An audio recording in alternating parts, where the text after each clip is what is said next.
j'ai un TDAH. Médicamenté, diagnostiqué.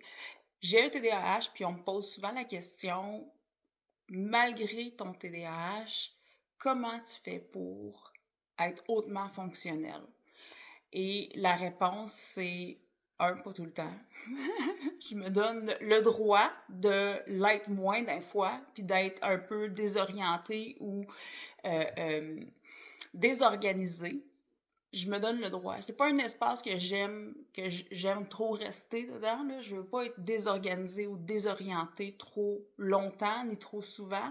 Donc, j'ai beaucoup de trucs d'autosupport, des alarmes, des rappels.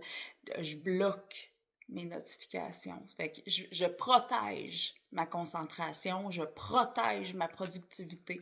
C'est maudit pour beaucoup de gens parce que mon Messenger, exemple, je dois entrer dedans pour savoir si tu m'as écrit, tu sais. Je protège tout ce qui n'est pas urgent, va être en attente, et j'irai le visiter. Puis ça, il a fallu que je le comprenne à la dure, parce que si je suis en train de travailler, puis ping, j'ai une notification Messenger, je rentre dans le Messenger, et là, il faut que je compose totalement un autre, tu sais, ça n'a aucun rapport, hey, tu viens-tu au party samedi, c'est un potluck, qu'est-ce que ça te tente d'amener? Pendant que je suis en train de, justement, créer une conférence, écrire, bref, ça me désorganise. Donc, de protéger ma productivité puis ma concentration. Écoute, je vais vous montrer un jour, j'ai des oreilles, là, de construction là, pour le bruit, là, des trucs anti-bruit. Puis ma famille le savent. Bon, là, j'ai acheté là, ce qu'ils appellent les genres de loupes, là, tu sais, les bouchons d'oreilles. Et je travaille avec ça. Je vais travailler avec des écouteurs, souvent même qui jouent rien, parce que des fois, même la musique, ça devient du bruit non nécessaire qui me déconcentre ou qui me désorganise. Donc, souvent, c'est juste des oreillettes, des écouteurs, sans même avoir du son. Mais juste pour dire, OK, là, à ma famille ou aux gens autour de moi, là, je suis dans un espace où je... Puis ils savent, là. Si j'ai ça dans les oreilles, là, c'est pas juste...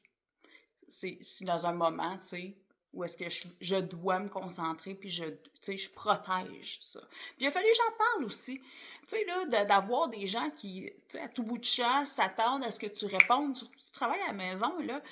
Euh, il y a du monde autour, là, tu sais, tu sais, mon mari aussi travaille à la maison, mes enfants, je veux dire, quand ils vont à l'école, j'en ai un à l'université, ses cours, c'est aléatoire, hein, un peu, là, ouais, son horaire, je veux dire, c'est pas comme quand ils sont au secondaire ou au primaire, donc il est souvent à la maison de jour aussi, ça fait que quand j'ai ça, on me dérange pas, il faut le respecter, ça.